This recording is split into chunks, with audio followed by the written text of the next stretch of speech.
Olá, sejam todos muito bem-vindos. Está começando mais um Facieg Pod. Eu sou Fernanda Arcanjo e estou acompanhada aqui do Márcio. Fernando, hoje o podcast é uma conversa entre comadres. Eu já manjei tudo. São duas amigas que conhecem aí, não vou falar muitos anos não, porque, né? Pega a nossa idade. Mas para além de ser a minha amiga, é uma grande profissional, muito respeitada. Igual hoje... você, Fernanda. Maravilha, obrigada. Muito respeitada no que ela faz. A Cristiane Pavan, ela é presidente da AGATRA, a Associação Goiana da Advocacia Trabalhista. Então vamos conversar sobre jornada de trabalho, sobre férias, sobre 13º salário, todas essas questões que impactam a vida de todos nós trabalhadores. Seja muito bem-vinda, Cris. É Cris que a gente chama quando a amiga é íntima, tá vendo? Gente, que honra estar diante da minha amiga também, né? Uma profissional que, entre nós, os bastidores, sabe, Márcio? Eu falei, onde tá o Luca? E daí isso até reflete um pouco a jornada da mulher, né? Os sacrifícios que a mulher precisa fazer para estar ali no seu âmbito profissional. Então é muita honra mesmo estar diante de uma amiga, da mãe, da profissional, da Fernanda. Vamos fazer esse parênteses então. O Luca tá em casa, gente, para quem tá nos ouvindo aí pelas rádios parceiras, com 32 dias de vida e a mamãe tá trabalhando, né, Márcia? E também é uma honra estar diante da Facieg, que é uma federação tão expressiva no nosso estado, eu diria até que é uma das mais fortes, consolidadas.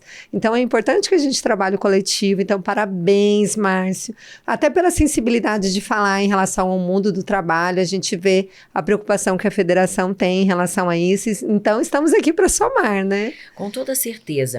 Cris, você tá fresquinha no cargo, né? Recém-possada. Conta pra gente. Sim. É com muita alegria que estou aí ocupando esse cargo como presidente da Associação Goiana da Advocacia Trabalhista, uma entidade que ela é reconhecida por sua força política. A advocacia ela é muito unida, e até costumo falar que nós do estado de Goiás, nós somos os primeiros mesmo a ter um acordo de cooperação técnica com todas as instituições trabalhistas que envolvem a advocacia. Então, nós temos um acordo de cooperação técnica mesmo com as comissões temáticas da OAB, e daí eu me refiro à Comissão de Direito do Trabalho, à Comissão de Direito Sindical, a CEDET, que é a Comissão Especial do Direito Empresarial. Temos o IGT. Então, o que a gente tem? O IGT é o Instituto Goiano da Advocacia Trabalhista, e a AGATRA. Essas 5 instituições, elas se unem num propósito único de fazer o mundo do trabalho um mundo melhor. Daí a gente fala um projeto de é um projeto de todos. Então, eu acho isso muito importante, que a gente trabalha em prol do mundo do trabalho mesmo, que nós estejamos unidos nessa pauta. A bandeira de é a bandeira de todos. Em relação à defesa da competência da Justiça do Trabalho, é uma pauta que nós todos levantamos. Eu ia te perguntar o seguinte, a advocacia trabalhista tem essa associação, os outros ramos da advocacia também se reúnem em associações? Por exemplo, a advocacia consumerista, advocacia... Nós temos algumas associações, sim, mas, modéstia à parte, a trabalhista é melhor. Então, nós temos ali a Associação dos Criminalistas, sim, tem dos mais variados ramos do mundo do direito, né, da advocacia em si. Mas a advocacia trabalhista, ela tem o seu espaço, a sua história.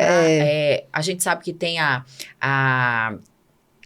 como é que chama o órgão de vocês? O órgão? A OAB, que é a Ordem dos Advogados do Brasil. Isso. E vocês se subdividem adiante, é isso?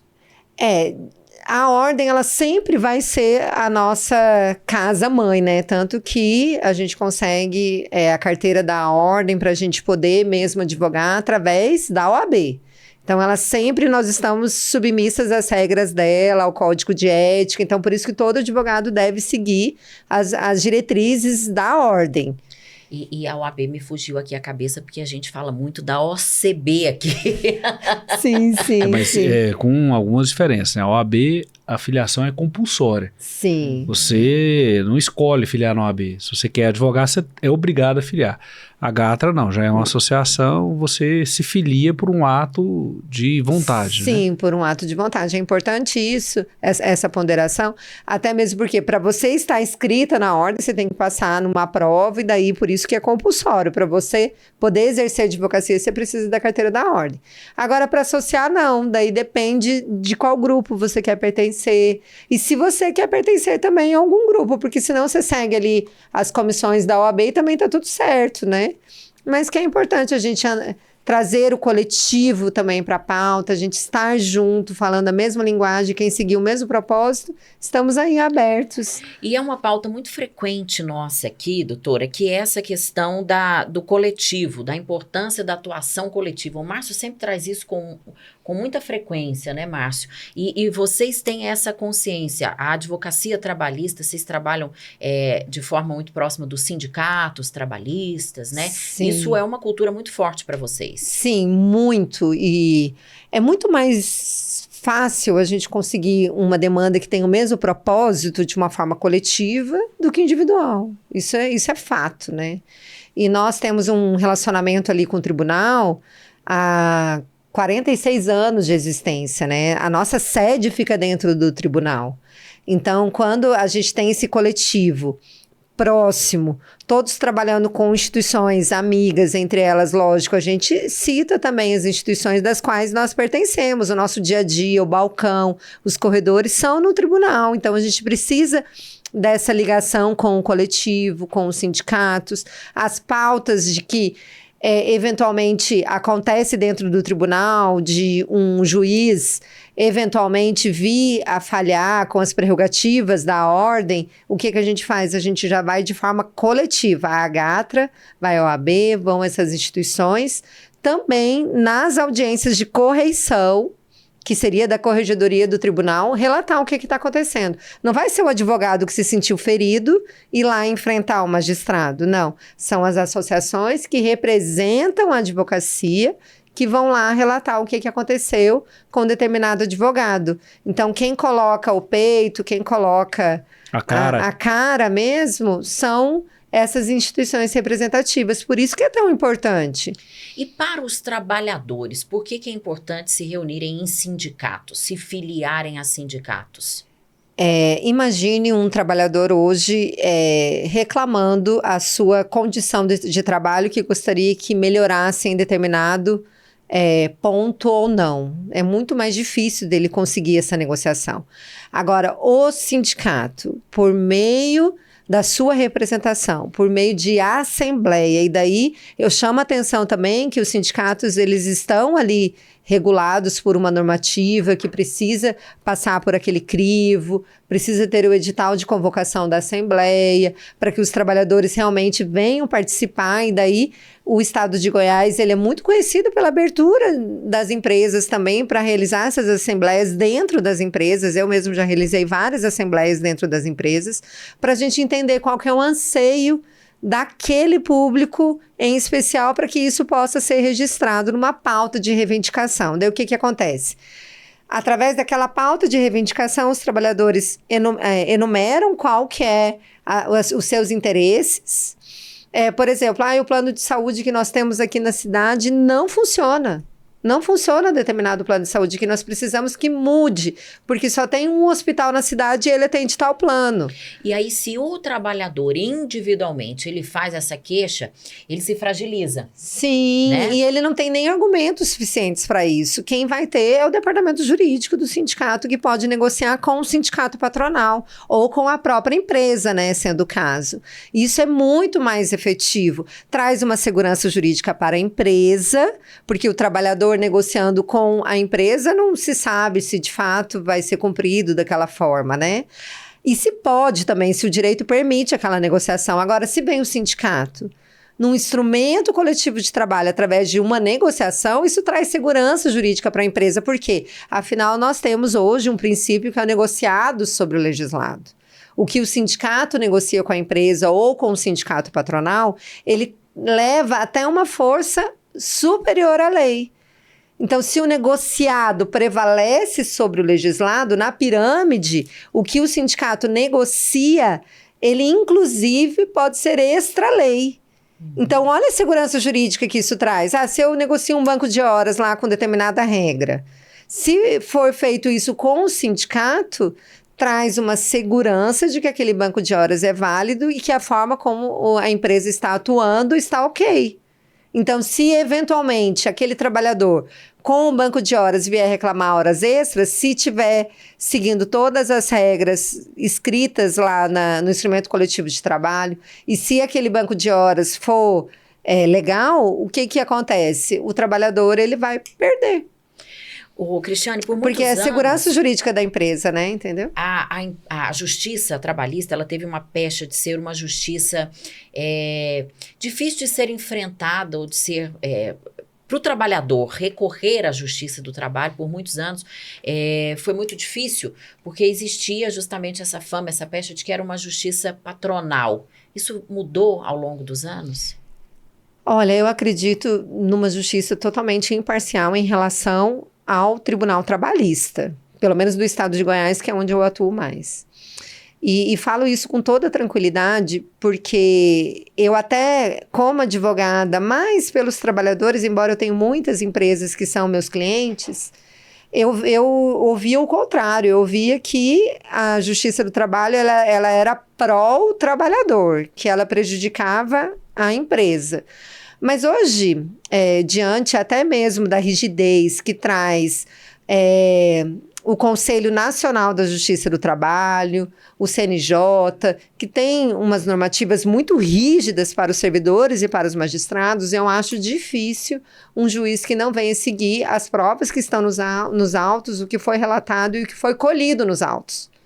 Então, se no processo tem a notícia de que, de fato, havia ali o cumprimento de horas extras e isso se deu porque tem uma testemunha, porque foi um registro de ponto, daí vai ser arbitrado horas extras. Depende das provas. Depende das provas. Eu acho difícil um juiz extrapolar as provas, ele julgar fora das provas. Então, a imparcialidade da justiça hoje, essa pecha, seja para o lado patronal, seja para o lado dos trabalhadores, eu vejo como prejudicada, porque, de fato, o que os magistrados precisam é seguir o processo. Por isso que é tão bom que estejam, seja empresa ou seja trabalhador, assessorado por um bom advogado, porque ele precisa fazer prova do que ele alega. E para fazer prova do que alega, assessoria jurídica, né? Vamos falar da VegTex, Márcio? Fernanda, nós estamos diante de um momento de transição na pauta tributária. Nós, diante dessa reforma tributária, nós vamos ter ao mesmo tempo 2 sistemas, de maneira que o que já era complexo ficou pior ainda, onde nós sempre sugerimos um acompanhamento tributário, seja com contador, com advogado, e se for possível com a empresa especializada. A VegTex faz esse tipo de trabalho. Mas como é que eu consigo ter acesso à VegTex? Só procurar nossa rede de associações comerciais, você vai ter todas as informações. Doutora, eu, pela FACEG, estou tendo a oportunidade de andar muito, a gente vai em muitas cidades e lida com todo o perfil de empreendedor, do grande ao pequeno. E reclamação quase que geral, Márcio, não estou tendo mão de obra. E não é porque as pessoas não querem trabalhar. Quando eu lanço aqui uma vaga, vem 3, 4, 5, 10. Só que não querem que assine a carteira. Porque se assinar a carteira, eles alegam que vão perder o benefício social. E eu estou na sinuca de bico, porque eu tenho a vaga, preciso de colaborador e não quero deixar de assinar a carteira, mas se eu falar que eu vou assinar, eu não tenho como contratar. Como que nós vamos resolver essa sinuca de bico que o Brasil entrou? E eu vou te falar uma coisa, Márcio, eu concordo em gênero, número e grau com o que você tem identificado em relação à sociedade, que de fato está acontecendo isso muito. Eu tenho uma empresa também e por vezes, quando eu faço entrevista, nossa, adorei, tá tudo certo, já gostaria de iniciar, mas eu tenho medo de perder o salário família, etc. Então, eu acho que precisa uma comunicação com a sociedade. A gente precisa colocar um alerta. Eu até brinco quando eu me vejo diante dessa situação, eu falo assim, você só está querendo buscar essa flor, eu estou te entregando um buquê de flores. Por quê? A partir do momento que você assina a carteira de alguém, você traz uma segurança para ela de que ela está contribuindo para o sistema do INSS, que vai ajudá-la a se aposentar. tem tantas outras seguranças, não é só aquele salário que a pessoa, em tese, deixa de receber. E para ela deixar de receber, tem requisitos também, né? Tem requisitos que aqui, eu como não sou advogada previdenciarista, não sei ao certo. Mas me parece que tem que receber, no mínimo, no máximo, em casa, 2 salários mínimos. E que a perda ela é gradativa, ela não é retirada de uma hora para outra com a assinatura da carteira. Enfim, eu acho que precisa a comunidade saber quais são esses requisitos para que, quando houver uma proposta dessa, a empresa, inevitavelmente, ela não pode ir por outro caminho que não a assinatura da carteira de fato. Porque seria até uma fraude trabalhista ou alguma coisa que daí corre o risco do passivo em relação a essa empresa para depois ela ser condenada pelo tempo que deixou de assinar carteira. Então, a minha recomendação para as empresas é que elas permaneçam firmes, que elas venham buscar, de fato, trabalhadores que queiram estar na empresa, correndo risco de perder LOAS ou não, mas esse risco ele é muito ínfimo, não é como a sociedade espera. E nesse cenário de muita vaga de trabalho, mas não sendo preenchida, não é porque não está tendo trabalhador, porque muitos têm receio de perder os benefícios sociais. É hora de discutir redução de jornada? Vamos imaginar esse cenário, se hoje a gente reduzisse a jornada, como que a atividade econômica do país ia receber essa modificação? Eu acho que vale a reflexão também sobre isso, mas eu penso também que vale uma outra reflexão relacionada ao mesmo tema, quando a gente fala de falta de emprego. Será também que não haveria possibilidade das empresas proporem uma condição melhor para esses trabalhadores? Porque o que eu vejo, o que se estabelece normalmente como proposta de trabalho é o mínimo do mínimo. Isso é um ponto interessante. E daí eu penso assim, que eu sei, porque daí como você falou que viajou o estado e que vê várias realidades, eu também vejo várias realidades. Eu vejo a realidade daquele empreendedor pequeno que de fato ele não consegue propor condições melhores. Porque ele está ali sendo estrangulado por uma concorrência que para ele de fato é difícil, com um sistema tributário também bastante pesado para ele, e ele não consegue estar ali na concorrência mesmo em relação ao seu produto.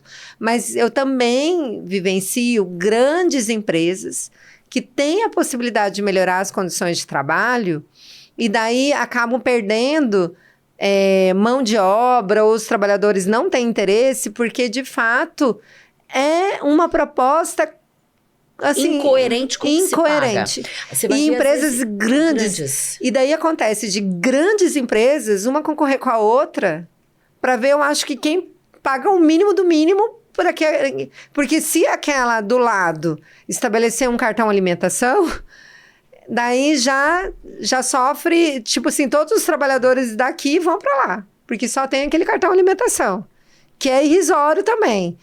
Então, eu coloco muito a reflexão isso. Não me refiro às empresas que não podem estabelecer uma proposta um pouco melhor de trabalho, mas aquelas que podem e não fazem. Isso às vezes estrangula as outras empresas. Você né? vê o chamado para uma vaga. São 1.001 exigências. Inglês, sim, nível avançado. Não sei o que. 1.000 exigências.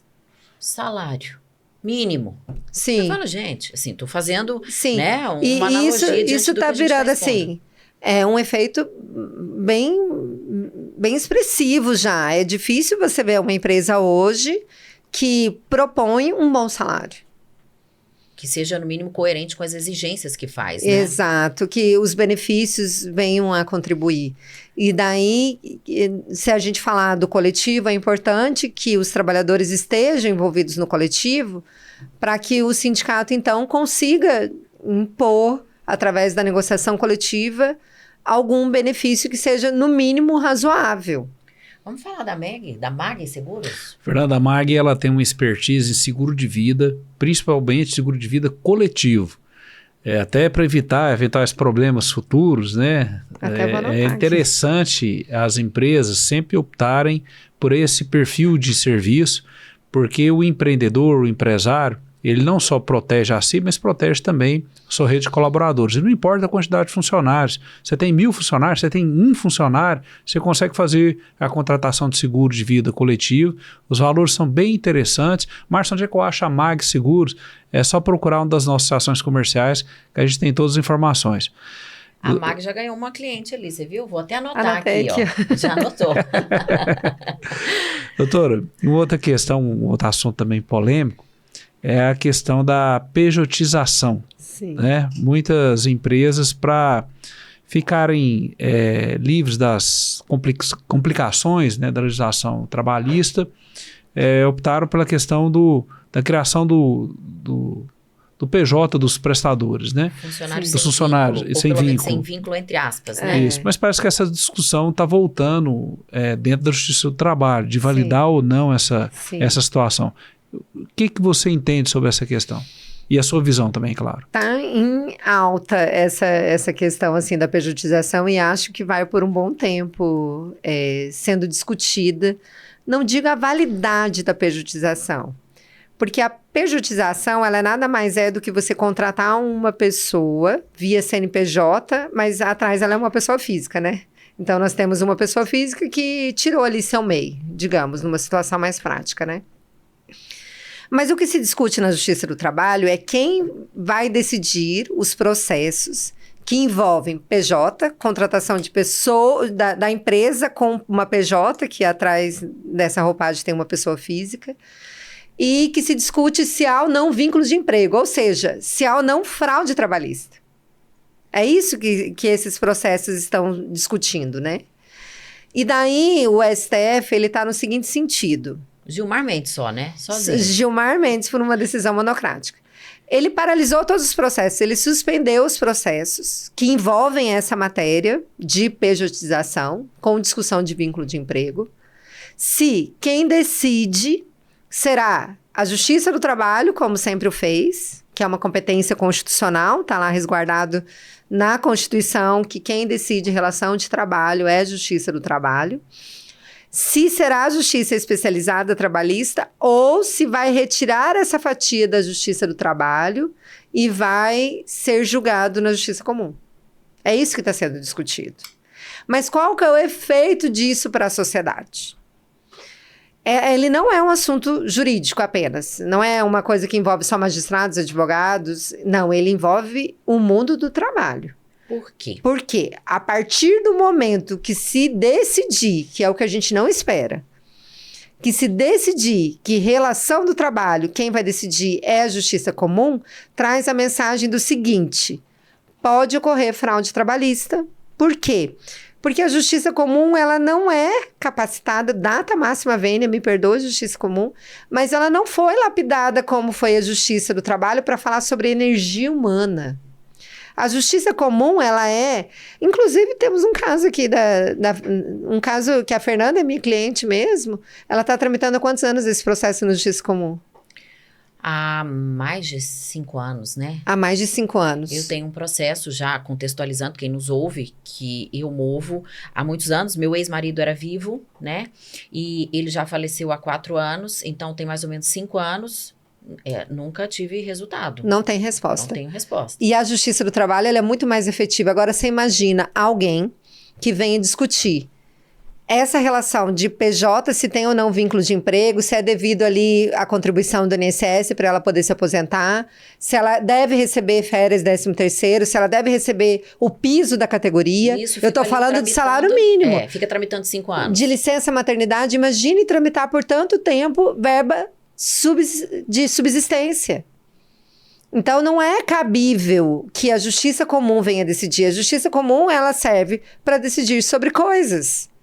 Se teve uma avaria de um carro, se teve o não cumprimento de algum contrato, mas não energia humana, que é justiça social, que é direito à subsistência, que é direito a lazer do trabalhador, que é direito, inclusive, da livre concorrência da empresa, se está sendo certo ou não aquele dispositivo normativo da cláusula negocial, se isso está impedindo uma concorrência de uma empresa, se isso está inviabilizando o funcionamento da empresa, se poderia ou não aquela cláusula estar disposta. E vamos adiante, né? É também um retrocesso no direito dos trabalhadores, quando a gente fragiliza a CLT, né? A gente precisa humanizar isso, porque foram anos de luta. Até em relação às mulheres, que eu sei assim, que é uma questão de uma pauta, até a gente iniciou esse pod com essa pauta, o trabalho da mulher. O Dia da Mulher é uma pauta trabalhista, porque as mulheres foram trancadas numa fábrica buscando condições igualitárias em relação aos homens. Então, aquele dia de luta em que se estabeleceu algum privilégio em relação aos direitos trabalhistas das mulheres, eles podem se perder, porque a partir do momento que a mulher ela é contratada via PJ e não por carteira assinada, quando ocorre fraude. Porque é diferente, gente, a contratação via PJ. Por exemplo, licença maternidade, para mim, pode ser legal. Vou contratar a Cristiane, você...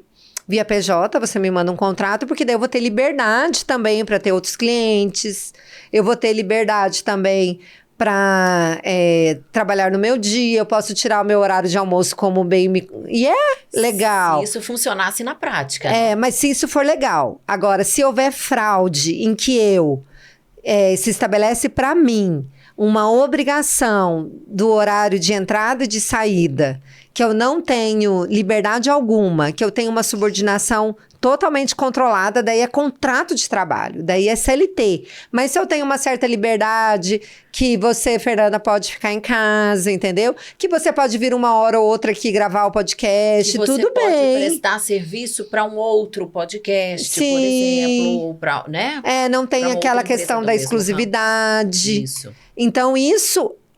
a contratação via PJ, ela deveria vir para favorecer esse tipo de mercado, entendeu? Que vem a calhar para mim também em algumas situações, eu posso ter vários clientes, eu posso tirar férias quando eu quiser, desde que eu cumpra ali as metas com a empresa que me contratou. Eu tenho os associados lá do escritório que seguem com o trabalho e tá tudo certo. Entendeu? Agora, quando tem a rigidez de um contrato de trabalho, que a pessoa não pode atrasar 5 minutos, que a pessoa tá lá cumprindo o seu horário direitinho, a determinação da empresa, que não pode, só pode se ausentar se ficar extremamente doente, ou extremamente não digo, mas com atestado médico válido, porque a gente sabe também que tem muitas fraudes de atestado, que é difícil para a empresa também.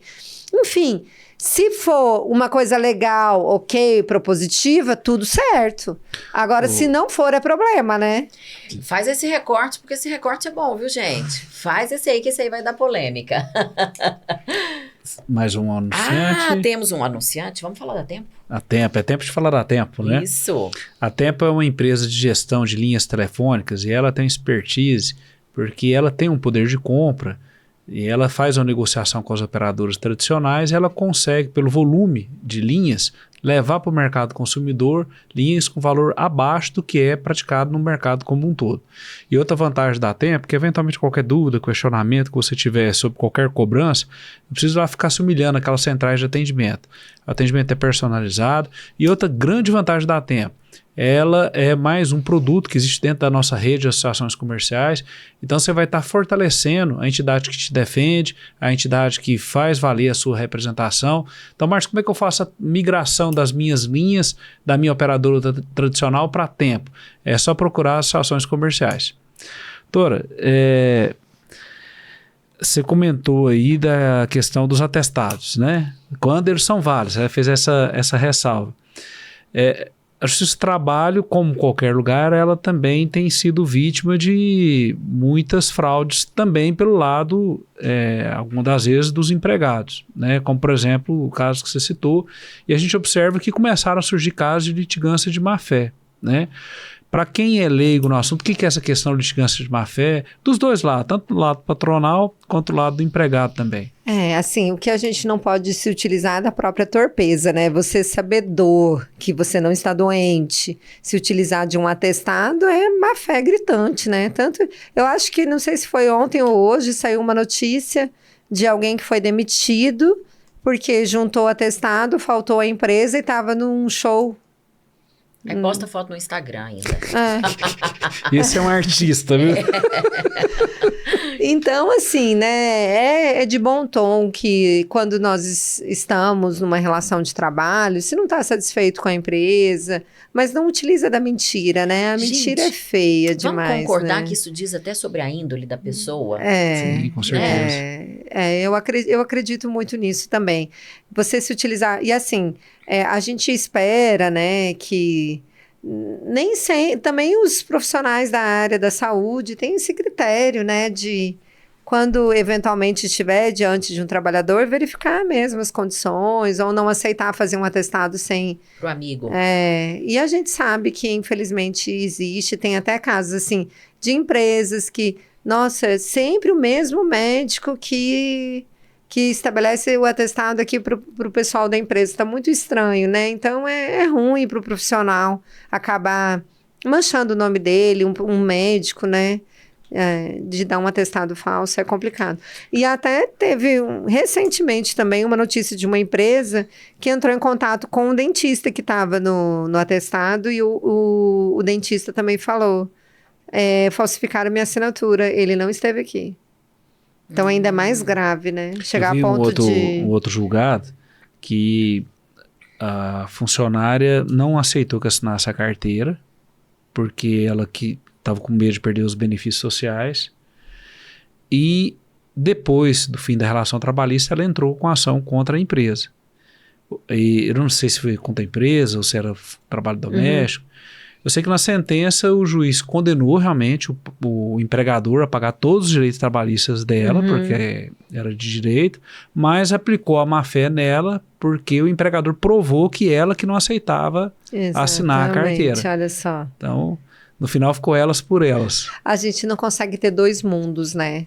Em algumas situações. Eu quero receber o seguro-desemprego e quero ter o meu trabalho legalizado por vínculo de emprego, por exemplo.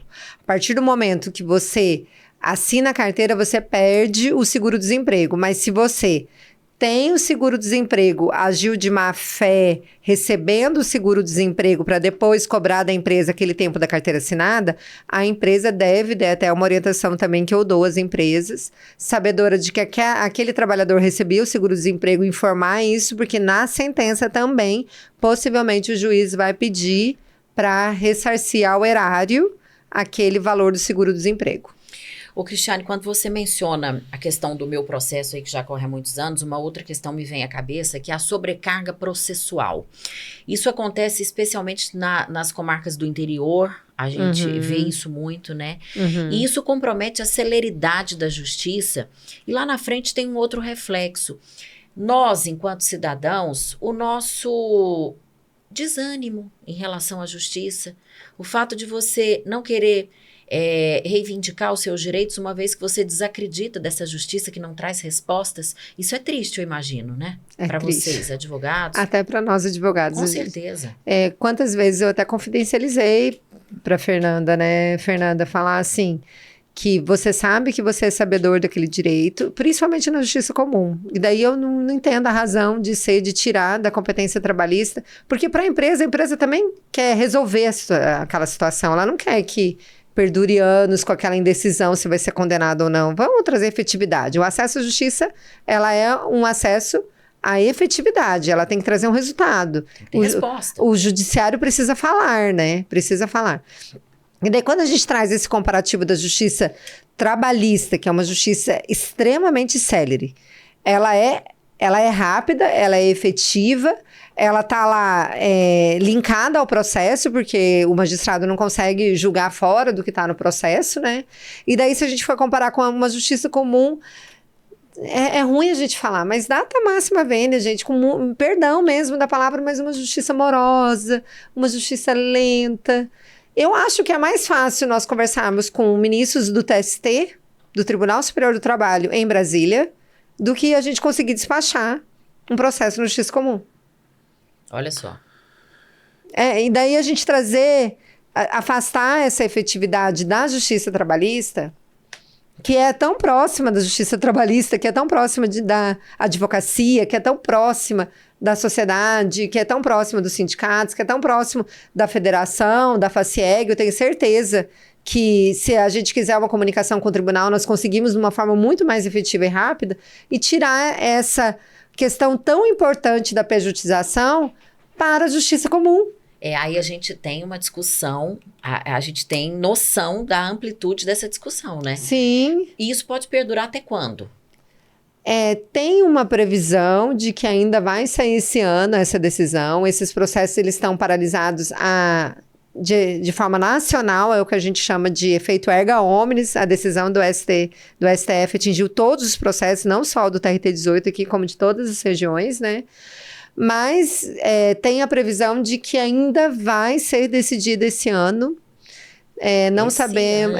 Esse ano. Então, eu até não gostaria de estabelecer datas, porque daí a gente está falando de uma pauta do STF, né? E que depende de N pautas que também eles têm para decidir lá em relação ao nosso país, né? Vamos falar da OCB, Márcio?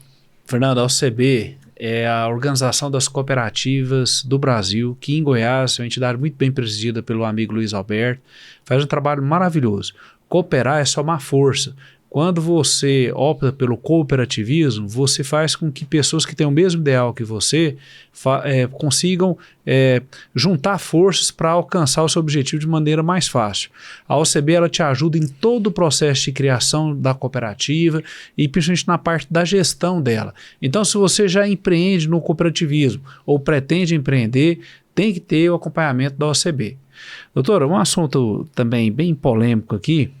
A gente acompanha muitos relatos de empregadores que têm dentro do seu quadro de funcionários pessoas que estão com a dependência desses joguinhos, né? Parte do salário sendo consumido. Nossa, o Márcio está sendo pontual em tudo que ele fala. Nossa! Obrigado. Não é uma pauta boa. E agora, assim, o que vem na minha cabeça? Aí também vem esse esquema que estourou aí no INSS.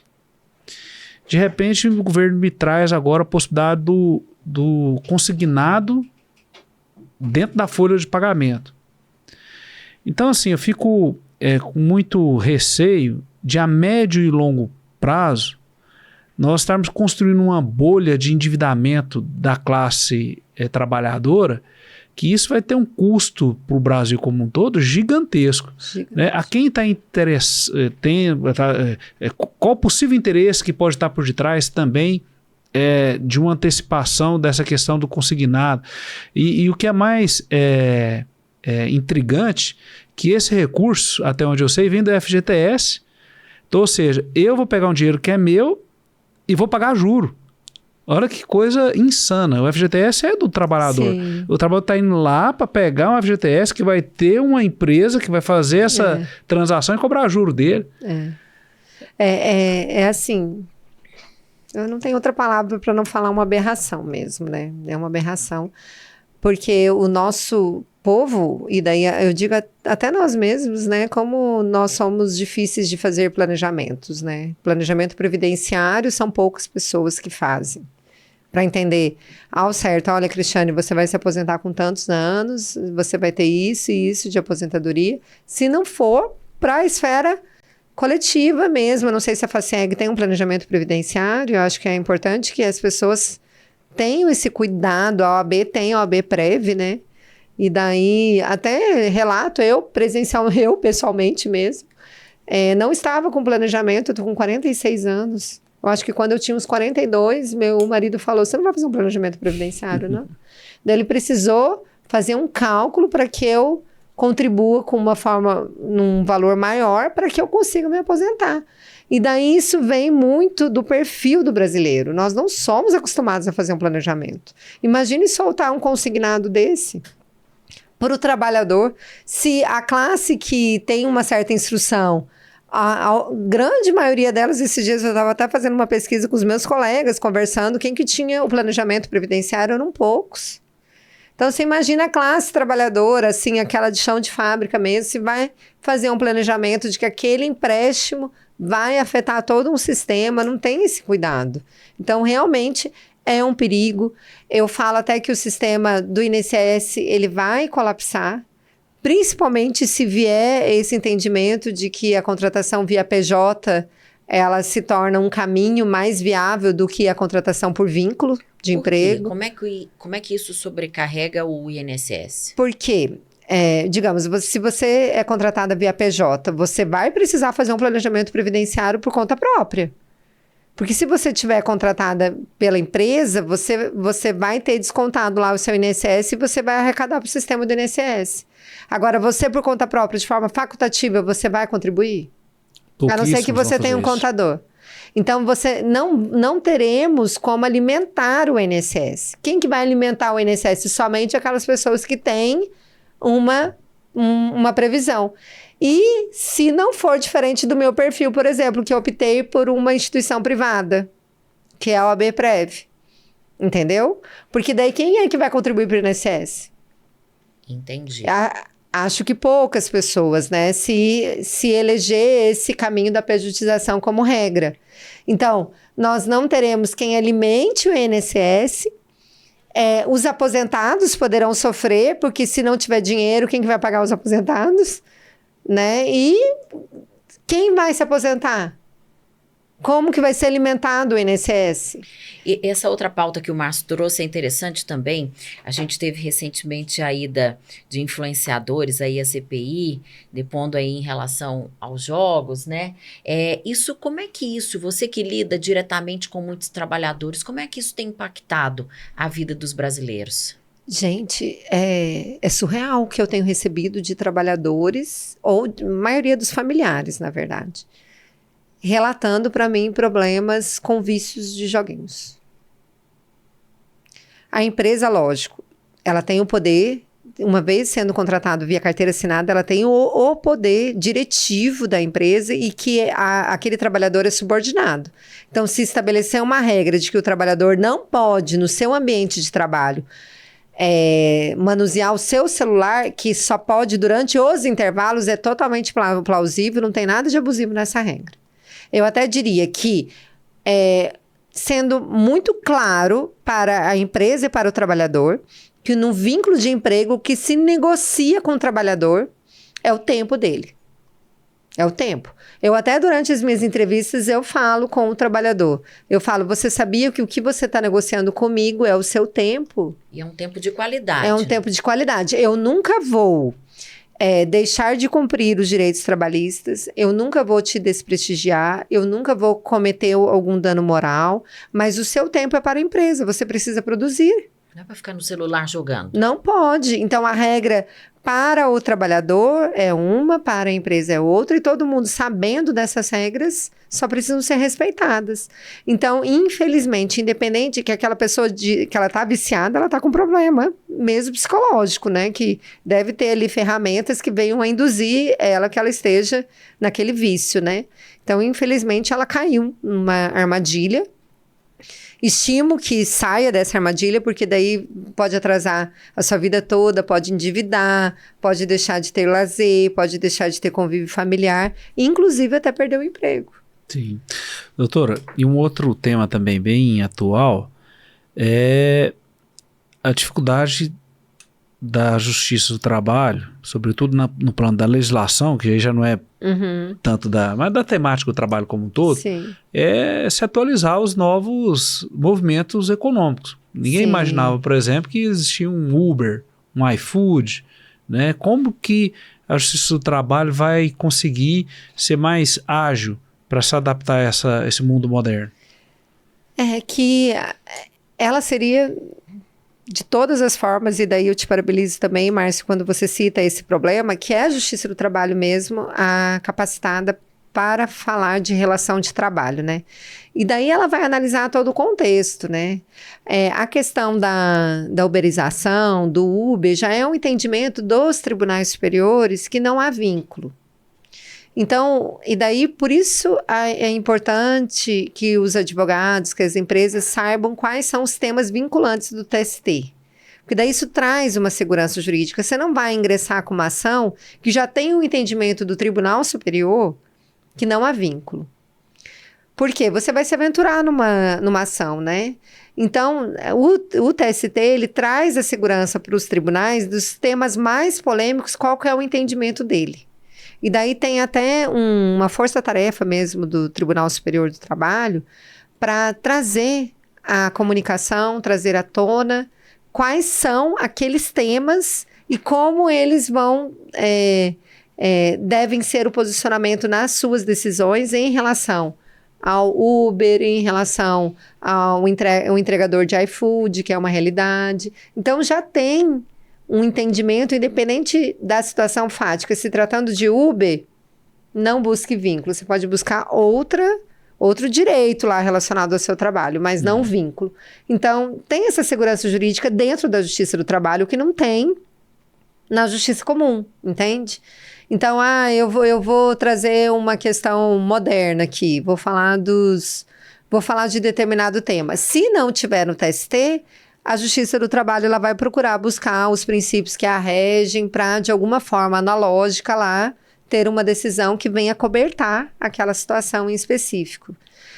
Digamos, o que trouxe uma novidade muito grande para o mundo do trabalho foi lá em 2017, uma reforma trabalhista, que vem a questão do negociado sobre o legislado, né?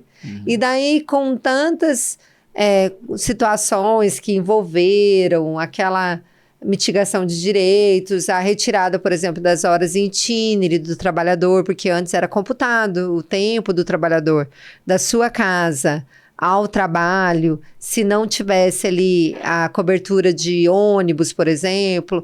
Então, retirou-se aquele direito. Daí, como que a justiça trabalhou? Ela trabalhou conforme a realidade foi vivenciando. Houve ali uma contrapartida numa negociação que, em troca das horas em itinere, se colocou o cartão alimentação. Daí ela foi entendendo como que aconteceu aquela compensação ou se não aconteceu. Enfim, então há uma certa... um certo envolvimento da Justiça do Trabalho com a mudança fática do mundo do trabalho. Vamos falar do Sicredi? Sicredi é bom. Sicredi é uma cooperativa de crédito. Ele te disponibiliza tudo quanto é produto e serviço que os bancos tradicionais trazem, mas com a senhora diferença. Lá você não é correntista, você é cooperado. Você faz parte, inclusive, dos resultados daquela cooperativa. E outra grande vantagem do Sicredi, o atendimento é humanizado, personalizado. Eu sou cooperado lá, posso dar esse testemunho. E o Sicredi, ele tem uma marca de parceria com a comunidade. Eu falo isso porque as nossas ações comerciais sempre nos relatam, todos os eventos o Sicredi está junto. Então a gente tem que ser parceiro de quem é parceiro da gente. Então se você já empreende ou vai empreender, vai para o Sicredi. Eu até esqueci meu rabisco, nem eu estou entendendo minha letra, Fernanda. Receber, o que eu ia fazer aqui? Perdeu o fio da meada. Perdi o fio da meada, olha que vergonha. Não, mas já se encontra. Enquanto isso, eu faço uma outra pergunta aqui para a Cristiane, que é o seguinte. É sobre esse protagonismo feminino mesmo. Que orgulho da minha amiga, que orgulho te ver presidindo essa associação, a Agatra.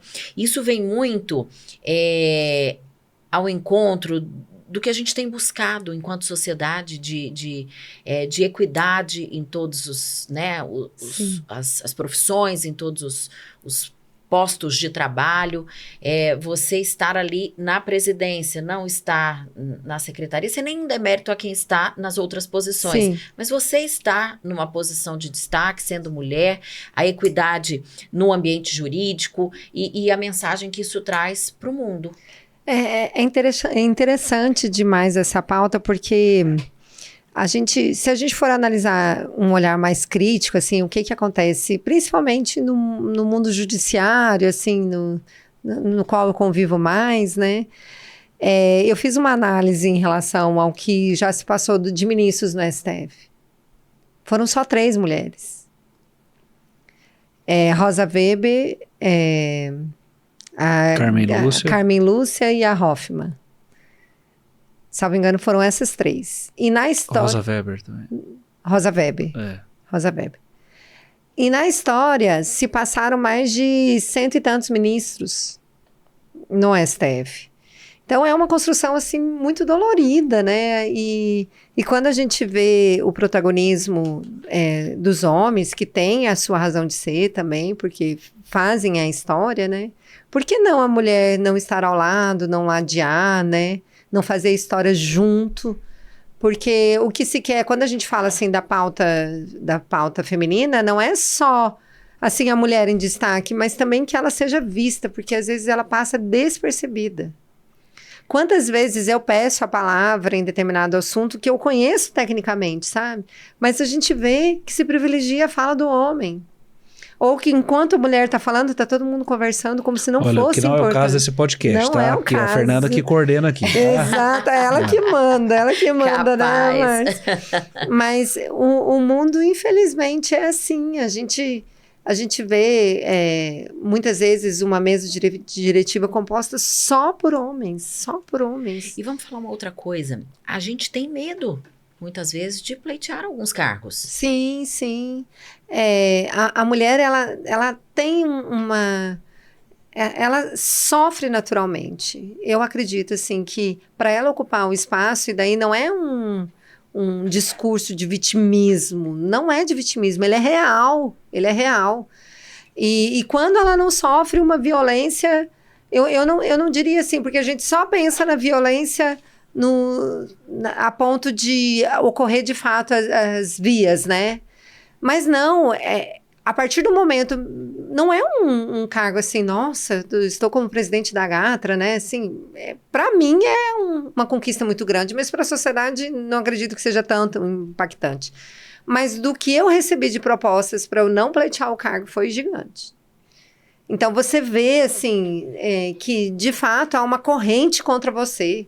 Há uma corrente contra a mulher para ela ocupar os cargos, sabe? E daí eu posso enumerar N situações que elas não são de mentiras, elas existem de fato.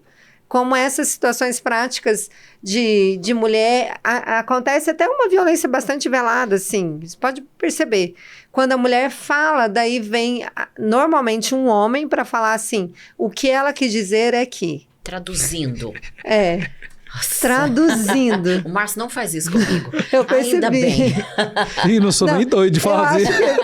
Merece palmas o Márcio. Mas é muito feio isso, né? A mulher tá com a palavra, daí ou então interrompe a mulher de alguma forma. E isso acontece muito, infelizmente. Cristiane Pavan, que orgulho de você, que orgulho da sua trajetória. Você viu que não foi o papo de comadres, né? Ela sabe muito, ela agrega muito. Mas eu vou embora revoltado desse podcast, Por porque quê? eu quero lembrar que era a minha pergunta e eu vou embora daqui sem lembrar. Sem lembrar. Aí eu já sei, quando for de madrugada, vai acordar com isso na cabeça. Nossa, era isso que eu tinha Manda que um perguntar. WhatsApp pra ela depois. Mas eu vou mesmo, eu sou abusado. E o Márcio não quis aproveitar aqui o espaço para saber dos nossos percalços, dos nossos segredos de amiga de muitos anos. Isso são os bastidores. Obrigada, doutora. Obrigada pela contribuição. A gente agradece o seu tempo aí para discutir com a gente esses assuntos todos. Muito, muito obrigada. Desejo sucesso para vocês e estou à disposição sempre.